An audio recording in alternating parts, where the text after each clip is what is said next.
नमस्कार दोस्तों, स्वागत है आपका हमारे YouTube चैनल फोकस यूपीपीएससी पर। दोस्तों, आपके काफ़ी मैसेज मुझे आ रहे थे 1 to 1 सहायक समीक्षा और समीक्षा अधिकारी की मुख्य परीक्षा की स्ट्रेटेजी को लेकर। तो चलो दोस्तों, तेज़ी से हम इसे शॉर्ट में डिस्कस कर लेते हैं, जिससे आप सभी को एक आइडिया लग जाए कि कैसे इसको अप्रोच करना है।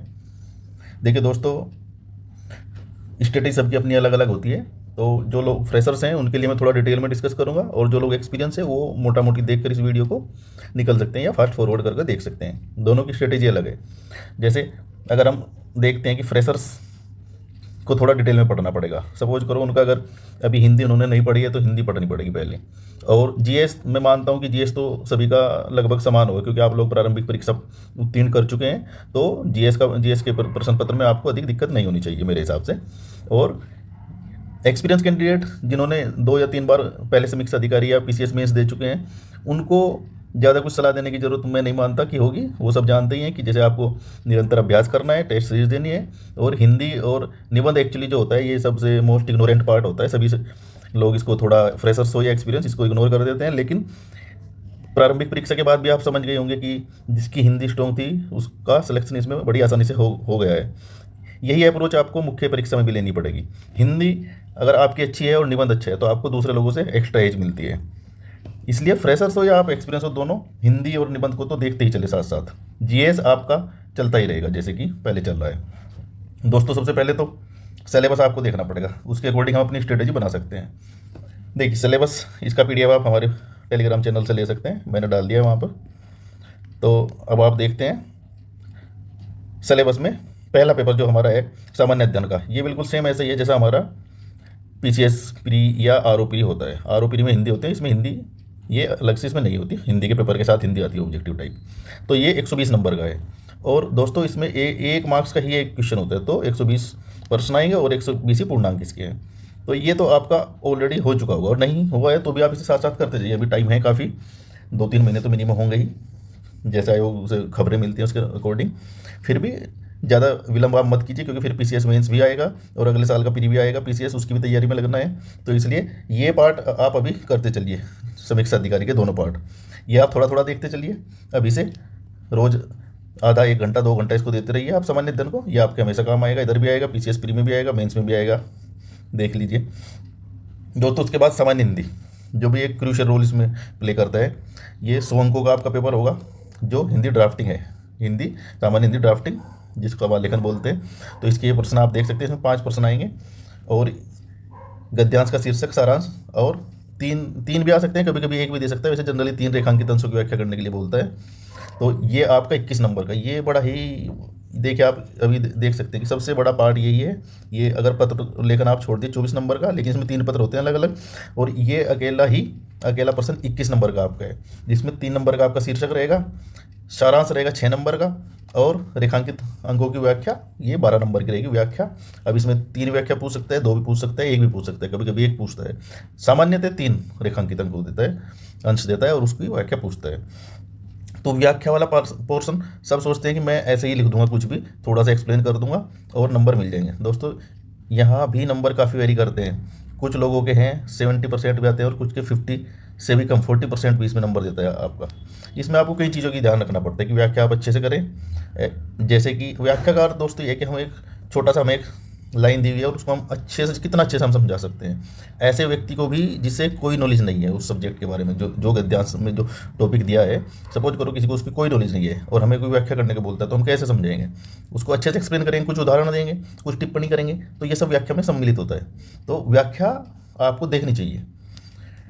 शीर्षक, ये सामान्यतः सब इसमें से 3 में से 2 अंक मिल ही जाते हैं, लेकिन थोड़ा और अच्छे से लिखोगे तो 2.5 नंबर भी आपको मिल सकते हैं। और सारांश लेखन, सारांश मतलब उसका सार, एक्स्ट्रा चीज़ें आपको हटा देनी है, इसमें उदाहरण हटा देने हैं, कुछ कथन श्लोक वगैरह दिए हुए हैं तो वो हटा देने हैं, गद्यांश से बार बार कोई रिपीटेशन हो रखा है वो हटा देने हैं, और पर्यायवाची और अलंकार वगैरह दिए तो वो हटा सकते हैं। तो इसमें केवल सार रहेगा। जैसे दूध, जैसे हम दही को मथने के बाद उसमें से मक्खन निकालते हैं, ऐसे ही हमारा सारांश होता है। इसके बाद हम देखते हैं सरकारी पत्र का सारणी रूप में लेखन। ये सबसे आसान नंबर है।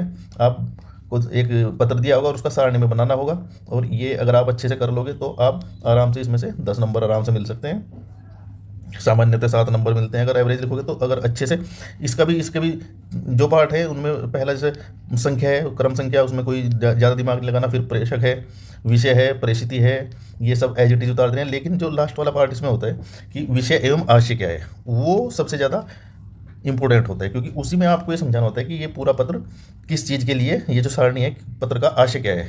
अगर आपका उच्च अधिकारी, सपोज आप वहाँ पर समीक्षा अधिकारी है और या सहायक समीक्षा अधिकारी है, आपको सारणी देख के ये बताना है कि ये पत्र का क्या विषय है, तो इसको पढ़ते ही आपको बता देना चाहिए। तो ये जो है विषय और आशय बड़े अच्छे से लिखना होता है। ये बड़ा अच्छा है, अगर आप हमसे जुड़ेंगे तो मैं आपको उसको समझा दूंगा डिटेल में भी। पत्राचार ये लगभग कुछ ऐसा ही है जैसा आप यूपीपीसीएस मेंस में देते हैं। इसमें कुछ चीज़ें अलग है, जैसे प्रतिवेदन है, टिप्पण है, ये थोड़ा एक्स्ट्रा चीज़ें हैं, लेकिन ये भी इसका एक निश्चित फॉर्मेट होता है और निश्चित कुछ उदाहरण आप याद कर सकते हैं। विशेषताएं महत्व पत्रों का अलग अलग सभी का होता है, तो ये आप देख सकते हैं थोड़ा, तो इसमें भी नंबर अच्छे आप ले सकते हैं। इसके पश्चात हिंदी से अंग्रेजी से हिंदी अनुवाद, प्रशासनिक शब्दावली, ये सीधे सीधे मैथमेटिक्स के जैसे आपको नंबर मिलते हैं। इसके 10 अंकों का है ये, सॉरी। ऐसे ही हिंदी 5 शब्द आएंगे और 10 अंक, 1-2 नंबर का होगा। तो इसमें सीधे सीधे अगर आप सारे सही करेंगे तो आपको 20 नंबर मिलेंगे। जितना कटेंगे, जितना गलत करेंगे उस हिसाब से 2-2 नंबर कटते चले जाएंगे आपके। मुहावरे 5 देगा, इसमें 10 नंबर। ये भी दोस्तों मैथमेटिक्स के जैसे इसमें भी नंबर मिलते हैं सीधे सीधे। अगर आप उनका वाक्य प्रयोग और वाक्य, उसका अर्थ और वाक्य प्रयोग सही से करते हो तो आपको पूरे 10 में से 10 नंबर भी मिल सकते हैं। थोड़ा गलत करोगे, सपोज आप अर्थ गलत लिखते हो तो 1 नंबर कट जाएगा, प्रयोग भी गलत लिखते हो तो 0 नंबर हो जाएंगे। इनमें से कोई भी एक सही करते हो तो 1 नंबर या 2 नंबर उसके अकॉर्डिंग, या 1.5 नंबर आपको मिल जाएगा। कंप्यूटर ज्ञान दोस्तों, इसका पीडीएफ मैंने अपने टेलीग्राम चैनल पर भी शेयर मैं कर चुका हूँ। ये हमारा टेलीग्राम चैनल है, यहाँ पे आप जाकर देख सकते हैं। या एक इसका मैंने इसका जो हमने जो है फोकस ARO के नाम से अलग से भी एक टेलीग्राम ग्रुप बनाया, वहाँ से आप ले सकते हैं। पूरा कंप्यूटर ज्ञान उसमें दिया हुआ है। ये आपको सामान्यतः दो अंक के 5 प्रश्न पूछता है, कभी कभी 5 अंक के 2 प्रश्न भी पूछ लेता है। तो ये आपको छोटे और बड़े उसी फॉर्मेट में आपको प्रश्न तैयार होने चाहिए। दोस्तों मैं कंप्यूटर बैकग्राउंड से हूँ, तो मैंने इसका पीडीएफ बिल्कुल उसी हिसाब से तैयार किया है, जिससे आप 2 मार्क्स का प्रश्न आएगा तो भी अटेम्प्ट कर सकते हो, और अगर 5 मार्क्स का प्रश्न आता है तो भी आप अटेम्प्ट कर सकते हो। दोस्तों अब हम चलते हैं हिंदी आलेखन। ये जो पेपर है इसके सेकंड खंड पे, पहला आपको ये मिलेगा जो आपको लिखना होगा, सेकंड आपके लास्ट के आधे घंटे में आपको ये दिया जाएगा। एक ये ऑब्जेक्टिव रहेगा, जैसे बिल्कुल ठीक प्री में होता है, उसमें 60% होते हैं, इसमें केवल 3% होते हैं, अंतर इतना 30% होते हैं, केवल अंतर इतना ही है। हर प्रश्न 2 नंबर का होता है। इसमें देखिए 6-6-6 ये ऐसे 5 विषय हैं और सभी पे 6-6 प्रश्न आपको मिलेंगे। अब इसमें थोड़ा चैलेंज यही है कि अगर एक भी प्रश्न गलत होता है आपका तो सीधे 2 नंबर कट होते हैं, 2 प्रश्न गलत हुए तो 4 नंबर कट होंगे, तो नुकसान भी बड़ा है। तो दोस्तों ये थोड़ा आपको देख के करना पड़ेगा। इसमें क्या क्या पूछता है, विलोम शब्द, वाक्य एवं वर्तनी शुद्धि, अनेक शब्दों के लिए एक शब्द, तत्सम तद्भव, विशेष्य और विश्लेषण। केवल यही 5 टॉपिक पढ़ने हैं और ये आप किसी भी किताब से पढ़ सकते हैं, हरदेव नंदन, हरदेव आर्य, वासुदेव नंदन इत्यादि बुक्स पे भी हमें भी डिस्कस करेंगे आगे। हिंदी निबंध दोस्तों, निबंध जो है most ignorant but the most crucial part, क्योंकि 120 नंबर का निबंध है। कुछ लोग यहाँ पे 50-40 नंबर भी पाते हैं और कुछ 80-90 नंबर तक भी मैंने देखे हैं जो लोग इसमें प्राप्त करते हैं। अब ये 3 खंड आप देख सकते हो। पहला खंड क में क्या है, साहित्य, विज्ञान प्रौद्योगिकी और अंतर्राष्ट्रीय घटना, ये खंड क में आ जाएगा आपका। पहला ये है, इसमें खंड क में साहित्य, सामाजिक क्षेत्र और राजनीतिक। दूसरा आएगा आपको विज्ञान प्रौद्योगिकी, आर्थिक, कृषि, व्यापार। फिर ये आप देख सकते हैं सभी से। इसमें दोस्तों निबंध लेखन में आपकी लेखन शैली की जांच होती है, आपकी जो है वैचारिक क्षमता की जांच होती है कि कितना आप वाइड सोच सकते हो, और सबसे बड़ी बात आपकी ग्रामर, हिंदी व्याकरण की भी जांच होती है, क्योंकि अगर आप अशुद्धियाँ करते हैं तो आपके नंबर कट जाते हैं। तो निबंध मतलब वही फ्लो में आपको लिखना है, अशुद्धियों से बचना है और उसके सभी आयामों को कवर करना है। ये निबंध आप कम से कम हर हफ्ते एक निबंध अभी से लिखना शुरू कर दें, क्योंकि निबंध में हम लोग सोचते हैं कि बाद में हो जाएगा, 15 दिन पहले मैं 2 निबंध लिखूंगा, लेकिन वो उसकी गुणवत्ता फिर क्या रहेगी वो आपको तभी पता चलेगा अगर आप नहीं लिखेंगे, और जो लिखेंगे उनको एक अलग ही कॉन्फिडेंस आएगा। दोस्तों जो अगले पार्ट पर चलते हैं, बुक सोर्स। ये नए लड़के इसको काफ़ी इसकी डिमांड करते रहते हैं कि बुक सोर्स क्या होना चाहिए, तो आप सब देख लीजिए। जनरली मार्केट में ये सब बुक यहाँ पर प्रचलित है। घटना चक्र, आदित्य, शिल्पी वासुदेव नंदन प्रसाद, हरदेव बहारी और PN पांडे। अब ये देख लीजिए, आप जिसको नहीं पता है वो इसका एक स्क्रीनशॉट ले सकता है। ये इनके एडिशन के हिसाब से इनका ये फ्रंट पेज बदल सकता है, कलर वलर थोड़ा बहुत, लेकिन ये आप राइटर आप देख सकते हैं। दोस्तों अब हर बुक का अपना एक फ़ायदा एक नुकसान है। जैसे अगर बात करते हैं हम आदित्य की, आपको यहाँ से प्रैक्टिस अच्छे मिल जाएगी, काफ़ी क्वेश्चन है, PYQ दिए हुए हैं काफ़ी, और उसके साथ सामग्री भी अच्छा खासा दिया हुआ है। यही बात घटना चक्र पूर्वावलोकन के साथ भी होती है, लेकिन और यही बात शिल्पी के साथ भी। लेकिन इन सभी में कुछ ना कुछ थोड़ी बहुत अशुद्धियाँ आपको मिलेगी। दोस्तों घटना चक्र में कंपेरेटिवली फिर भी अशुद्धियाँ कम है, लेकिन शिल्पी को तो मैंने देखा है काफ़ी अशुद्धियाँ हैं इसमें, तो नए लोग तो इसको थोड़ा अगर लेना है थोड़ा संभल के ले या अशुद्धियों की जांच कर ले। आदित्य में बहुत कम है, घटना चक्र की जैसी है ये भी, लेकिन इससे घटना चक्र से थोड़ी सी एक दो मिस्टेक मुझे लगता है कि ज़्यादा है, हो सकता है मैं गलत भी हूँ। लेकिन सबसे मानक पुस्तक इन सब में जो मानी जाती है वासुदेव नंदन, आयोग भी इसका प्रमाण मानता है। अगर आप सपोज करो आयोग ने कोई गलत उत्तर दिया और इसका आप प्रमाण देते हैं तो आयोग इसको मानता है 100%। आयोग अब चलन में ही है कि इससे सीधा सीधा क्वेश्चन भी रखने लगा है। तो इस बुक को आप पढ़ लीजिए, छोटी सी बुक है, लेकिन फिर वही इसके साथ प्रॉब्लम ये है कि इसमें कंटेंट बहुत कम है। हाँ, आपका कंसेप्ट के लिए अच्छी है, तो आपको इसलिए कोई कॉम्बिनेशन बनाना पड़ेगा। ये आप बुक ले सकते हैं, जैसे फिर घटना चक्र या आदित्य के साथ प्रैक्टिस कर सकते हैं। इसके साथ PN पांडे में काफ़ी मुहावरे वगैरह काफ़ी दिए हुए हैं। हरदेव बाहरी भी एक अच्छी बुक है, शायद आयोग इसको भी मानता है। और वासुदेव नंदन के साथ भी यही है कि सभी बोलते हैं कि इसमें गलतियाँ, मैंने भी देखी है, अब पता नहीं नए संस्करण में ठीक की है कि नहीं, लेकिन मेरे पास तो यही वाला है जो लगा हुआ है, 2-3 साल पहले मैंने लिया था, तो इसमें काफ़ी अशुद्धियाँ थी। फिर भी आप अगर एक्सपीरियंस है तो आपको अशुद्धियाँ पकड़ में आ जाएगी, लेकिन फ्रेशर्स के लिए थोड़ी दिक्कत है। तो आप पहले इसको पढ़े, फिर इनमें से कोई सी एक बुक पढ़ ले, ये अच्छा रहेगा आपके लिए। दोस्तों अब सोर्स में ये तो बुक की बात हुई, अब यूट्यूब चैनल से हेल्प ले सकते हैं जी, बिल्कुल ले सकते हैं आप, लेकिन वही पढ़ने का कोई विकल्प नहीं है, आपको पढ़ना पड़ेगा। किताबें पढ़िए, अच्छे नोट्स पढ़िए, किसी भी कोचिंग से अगर आप जुड़े हैं तो उस पर भरोसा रखिए, फिर उसके नोट्स पढ़िए प्लस बुक्स पढ़िए। ये आपका पहला स्टेप ये होना चाहिए। फिर आप यूट्यूब लेक्चर देख सकते हैं, अगर आपको कहीं प्रॉब्लम होती है तो यूट्यूब से समझ सकते हैं, थोड़ा बहुत प्रैक्टिस कर सकते हैं। सपोज करो आप ट्रैवल कर रहे हैं तब आपके यूट्यूब काम आ सकता है, लेकिन आप फुल्ली डिपेंडेंट मत होइएगा इस पर, मेरा सलाह यही रहेगी आपको। खासतौर से अगर आप फ्रेशर हैं तो आप पहले थोड़ा सा टाइम देकर 1 महीना ये बुक पढ़ें, और फिर आप यूट्यूब भी देखें, कोई दिक्कत नहीं है। साथ साथ आधा 1 घंटा रोज़ देख सकते हैं। टेलीग्राम क्विज, PDF या टेस्ट, PDF में टेस्ट या हार्ड कॉपी, क्योंकि आजकल क्या है आप देखते होंगे टेलीग्राम पे भी काफ़ी कुछ चलती है। दोस्तों मुझे तो ये बिल्कुल सूट नहीं करता है, क्योंकि इसमें एक तो उनका टाइम देखो आप, दूसरा आप उसको रिवाइज नहीं कर सकते, वो टेलीग्राम पे इतनी क्यों जाएंगी, फिर आप कहाँ स्क्रॉल करते फिरोगे ऊपर नीचे, तो इससे तो आप बचे, बढ़िया है। हाँ, PDF आप पढ़ सकते हैं, क्योंकि PDF आपके एक जगह पढ़े रहते हैं, रिवाइज भी कर सकते हैं। हार्ड कॉपी आप पढ़ रही है बुक की तो बिल्कुल हार्ड कॉपी लेनी है आपको। टेस्ट सीरीज की भी अगर हार्ड कॉपी ले सकते हो तो अच्छी बात है, अदरवाइज PDF से आप कर सकते हैं। PDF भी बार बार रिविजन आप कर सकते हैं, नोट्स हो या आपकी टेस्ट सीरीज हो। दोस्तों अब अप्रोच ये सब हमें पता चल चुका है, कैसे पढ़ना है, क्या पढ़ना है। अब कौन सा पेपर हमें किस रेशो में पढ़ना है ये भी आपको देखना पड़ेगा। सपोज हिंदी देख लीजिए आप खुद, आपको मैंने यहाँ लिख दिया कि कौन सा कितने मार्क्स का है, तो उसके अकॉर्डिंग आपको टाइम देना चाहिए। 160 नंबर की हिंदी है, तो निबंध ये भी, क्योंकि आपको हिंदी में ही लिखना है तो हिंदी का इससे भी लिंक हो गया है, तो आप समझिए कि हिंदी कितने क्रूशियल है। और निबंध बाकी GS के 120 मार्क्स हैं, ये आप क्योंकि पहले से तैयार कर रहे हैं तो आपकी तैयारी इसमें हो भी चुकी होगी, तो आपको रिवाइज करते जाना है केवल। तो ये तीनों पे आप, और सबसे बड़ी बात ये है कि आप अपने को चेक कीजिए कि अगर आपका GS कमज़ोर है तो आप जरूर GS पे थोड़ी एक्स्ट्रा मेहनत दीजिए, लेकिन साथ साथ इनको तो आप इग्नोर नहीं कर सकते बिल्कुल भी, ये आपको करने ही होंगे। अगर अगर आपका निबंध का पार्ट कमज़ोर है तो आप जरूर हर हफ्ते एक निबंध लिखिए, 2 लिखिए, जितना भी आप लिख सकते हैं, क्योंकि अभी आप फ्री भी हैं तो आप लिख सकते हैं अभी से।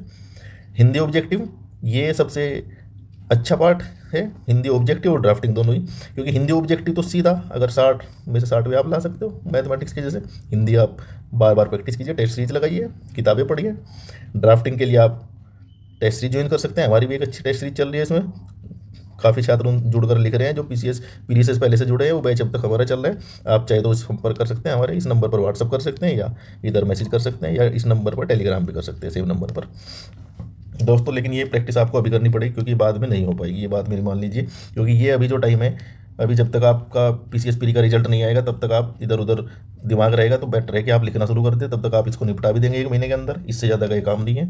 तो आप देख लीजिए, ये आपको करना चाहिए मेरे हिसाब से।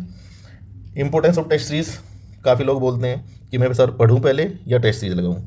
देखिए दोस्तों, आपने PCS प्री दिया है अभी 3-4 दिन पहले ही, आप ये समझ गए होंगे कि पढ़ना तो आपका लास्ट मोमेंट तक चलता रहेगा। आप कितना भी पढ़ोगे आपको यही लगेगा कि मैंने कम पढ़ा है। तो सबसे बेहतर चीज़ है कि पढ़िए, लेकिन साथ साथ आप टेस्ट भी करिए आप अपने आप को।